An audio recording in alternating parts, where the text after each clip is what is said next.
আসসালামু আলাইকুম। প্রতিটা মুহূর্তে জেনে কিংবা না জেনে আমরা কতই না গুনার সাথে জড়িত হচ্ছি, যার হিসেব আমরা রাখি না।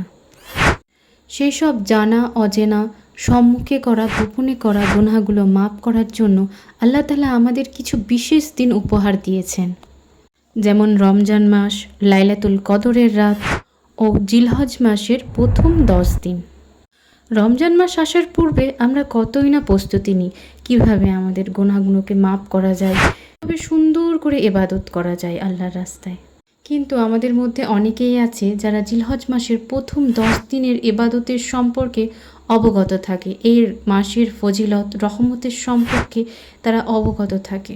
তো আল্লাহ সুবহানাহু ওয়া তাআলা সূরার শুরুতে জিলহজ মাসের প্রথম 10 দিনের কসম খেয়েছেন। তাহলে ভাবুন তো এই দিনগুলো কত গুরুত্বপূর্ণ আমাদের জন্য।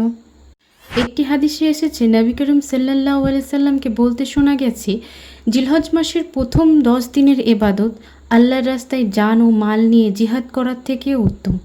একটি সাহাবী বিচলিত হয়ে জিজ্ঞাসা করলেন, ইয়া রাসূলুল্লাহ সাল্লাল্লাহু আলাইহি সাল্লাম, আল্লাহর রাস্তায় জান ও মাল নিয়ে জিহাদ করার থেকেও উত্তম? তিনি বললেন, হ্যাঁ। তো সেই ব্যক্তি ব্যতীত যে আল্লাহর রাস্তায় সমস্ত জান ও মাল নিয়ে জিহাদ করলো কিন্তু তার কোনোটাই সে ফেরত আনতে পারল না। একটি হাদিস অনুযায়ী জিলহজ মাসের 9 তারিখ অর্থাৎ যেদিন আরাফার দিন হাজিরা যেদিন আরাফার ময়দানে অবস্থান করেন, ওই দিন একটি রোজা রাখলে গত বছরের গুনাহ এবং পূর্ববর্তী বছরের গুনাহ মাফ হয়ে যাবে। এবং আরাফার দিনে আল্লাহ সুবহানাহু ওয়া তাআলা মানুষের দোয়া কবুল করে। বলা হয় এই দিনে যা দোয়া করবে তা সম্পূর্ণরূপে আল্লাহ সুবহানাহু ওয়া তাআলা তার দরবারে কবুল করে নেবেন। অর্থাৎ আমাদের জীবনে যত সমস্যা আছে, যত নানান ধরনের প্রবলেমের মধ্যে আমরা পড়ে আছি, নৈতিক সমস্যা, মানসিক সমস্যা, পারিবারিক সমস্যা, এই সমস্ত সমস্যার সমাধান এর জন্য আমরা এই দিনে বেশি বেশি করে দোয়া করব।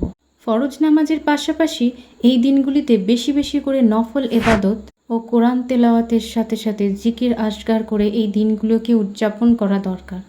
বেশি বেশি করে দরুদ শরীফ ও তাসবিহ তাহলিলের মাধ্যমে এই সময়গুলো উদযাপন করব ইনশাআল্লাহ। এর পাশাপাশি আরাফাত দিনের একটি বিশেষ আমল যেটি হলো লা ইলাহা ইল্লাল্লাহ ওয়াহদাহু লা শারীকা লাহু লাহুল মুলক ওয়া লাহুল হামদ ওয়া হুয়া আলা কুল্লি শাইইন কাদির। এই দোয়াটি কমপক্ষে 100 বার হলেও আরাফাত দিনে করতে বলা হয়েছে।